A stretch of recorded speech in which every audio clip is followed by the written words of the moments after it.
Well, look who's here again. Charlie Hurd joins me here in Chicago. Any effect of these pro-Hamas demonstrations on the convention? Very little, and I agree with you. That's good news. Yeah, I mean, just- obviously, if you're a Republican, you might have been sort of rooting for a repeat of 1968. But I'm glad that it isn't, that it hasn't happened, because I think it does prove your very important point, which is Hamas is a terror group, and the idea that anybody in our country would be supporting this is a very bad thing for the fabric of our country. Yeah, their failure is a success for us, Yes, in my opinion. absolutely. Success for America. But Democracy. it also kind of makes you wonder, makes you wonder to what degree maybe Democrat leadership could have put an end to this stuff earlier, if they had the ability to put an end to it when it mattered to them in terms of their convention. Yeah. It was an internal failure amongst the demonstrators, Yes. I think. Minnesota's Governor Walz, he made his pitch to voters at the DNC last night. Watch this, please.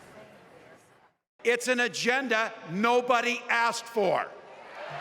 It's an agenda that serves nobody except the richest and the most extreme amongst us.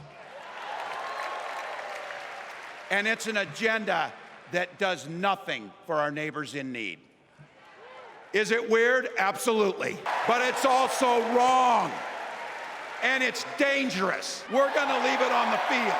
That's how we'll keep moving forward. That's how we'll turn the page on Donald Trump. All right, Charlie, have at it.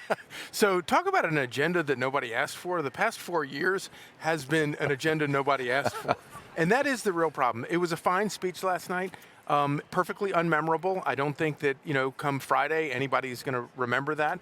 But come Friday, that's when they're going to have to start defending the agenda that nobody asked for that they have given us versus the agenda that the Trump administration put forth in the 4 years prior to that people generally liked. And that's going to be a much harder thing for them to defend.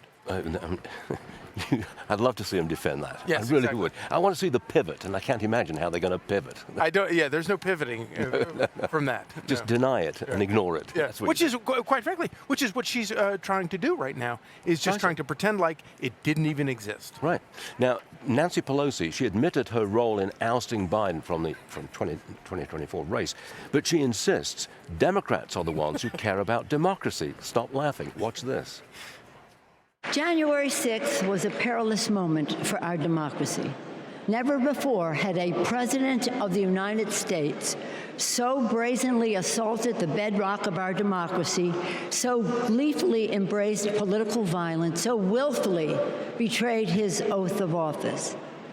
Let us not forget who assaulted democracy on January 6th.